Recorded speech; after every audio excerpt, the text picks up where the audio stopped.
Raccoons may be cute to some, but they can also be a menace. They'll try to get into your home looking for warmth and shelter. Maybe have a litter of kits. What do you do?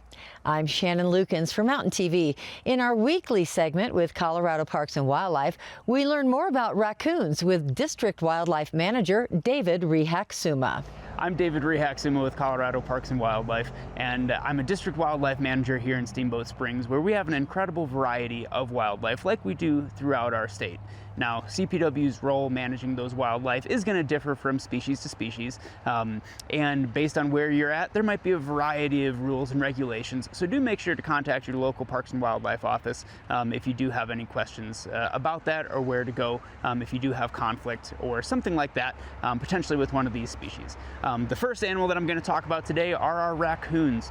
They're an animal that we have found is incredibly adaptive to the urban environment, so we do have them all throughout the state. And there are varying levels of conflict depending on where you're at. These are an animal that does occur naturally out in the wild. You may have seen them out there as well, but they really do thrive in these urban environments, which is where we most often see them. And what I'll tell you is that prevention is key when it comes to these species. We've got a lot of animals that are kind of known to be in conflict with people, and granted, a lot of that is because we have built right on top of their habitat, and then they've been trying to figure out how to live out there. So if you do come into conflict with them, there's different methods of taking care of that, from lethal removal to relocation, but ultimately the best easiest solution is going to be prevention. So there are a few different ways to do that. The first is going to be making sure that they don't have reason to be around you. And if that's locking up your attractants, here in Steamboat Springs we have an incredible program where we have bear-proof garbage cans for every resident, and that's shown a lot of success in reducing conflict, particularly with bears, but also with our smaller species, because they're not able to get into those cans as well, and it takes away that motivation for them to be interacting with people. But then also making sure that even if they want to get in your house, that they really can't is a big key part of that. So you're going to want to make sure, every spring that you walk around your house and see if there are any holes that have opened up from animals trying to get in, or from weather, or really just things that were never taken care of when the house was built.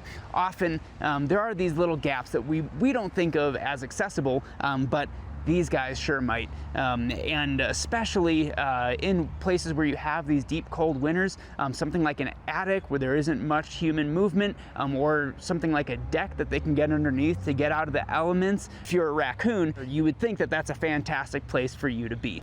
So we want to make sure that it doesn't happen in the first place. We also really want to make sure that, if you do have kids or somebody around in your neighborhood who doesn't really understand that this could be an issue, that you're not approaching these animals, that you're not putting food out for them, because that's one of those ways that they'll get that idea in their head that people are going to be a food source or a place where they can get nice and warm, and then those are going to be really hard behaviors to change once they have established themselves. So if it's raccoons, if it's skunks, if it's magpies, again, contact your local wildlife officer or your local wildlife office, and they'll be able to give you the whole list of animals that you can take care of on your own, or ones that you might need professional help to deal with. So thank you very much for listening, and be safe out there, Colorado. Thank you to Colorado Parks and Wildlife for this update on living with raccoons in Colorado. I'm Shannon Lukens for Mountain TV.